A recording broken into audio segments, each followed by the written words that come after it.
እኔ ሮቤል ተፈረደኝ ይባላለሁ።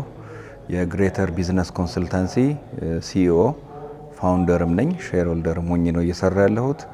እንግዲህ በዚህ ስራ ኦልሞስት ከ26 ዓመት በላይ ቆይቻለሁ። ማሰልጠን፣ ማማከር፣ የተለያዩ ቢዝነሶች ላይ መስራት ስራ ነው እየሰራ ያለሁት። ይህን ይመስላል ባጭሩ ካሪየር ዋይዝ በተመለከተ።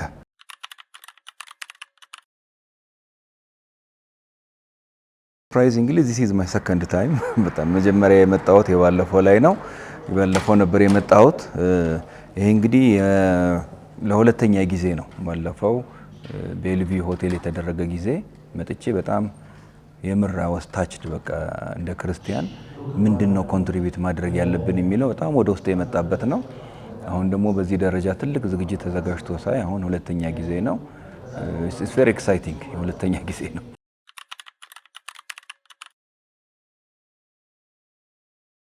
እኔ ሁሌ እንደ ቤዝ አድርጌ ከመጽሐፍ ቅዱስ ጥቅስም ወስደው የመክሊቱ ጉዳይ ነው። 3 መክሊት የተሰጣቸው ሰዎች አብስተው የመጡት አለ፣ የቀበረው አለ።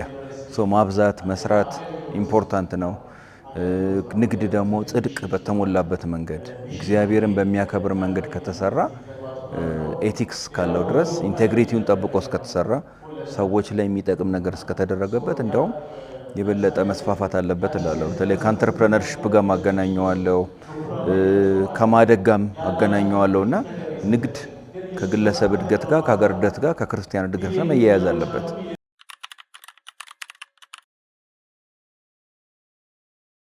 በጽድቅ ኤንድ በኢንቴግሪቲ።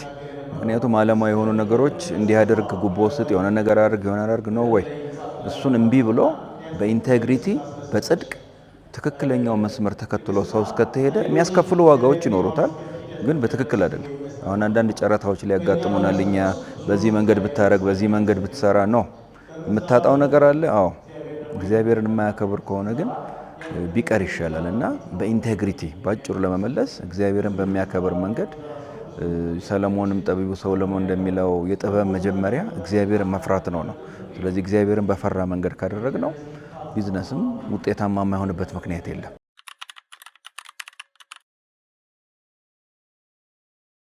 እግዚአብሔር ላይ ያለንን ነገር በጣም አጠንክሮም ነው። አሁንም ከክርስቲያን አንጻር ነው የማነሳው። መጀመሪያው መጨረሻው ምስኩስ ከሆነ ጌታን የሚያስከብር እግዚአብሔርን የሚያስከብር በዛ መስመር ውስጥ ወደ ግራ ወደ ቀኝ ሳንል ፊክስ ዩር አይስ ኦን ጂሰስ ይላል ዘ ኦተር ኤንድ ፊኒሸር ኦፍ ዩር ላይፍ። በቃ መስቀሉ ላይ ፊታችንን አድርገን በተቻለ አቅም ወደ ኋላ ወደፊት ወደ ግራ ወደ ቀኝ ልንመጣ እንችላለን። በዛ መስመር አስጠብቀን የምንሄድ ከሆነ ውጤታማ ማንሆንበት ምክንያት የለም። ምንም ጥያቄ የለው።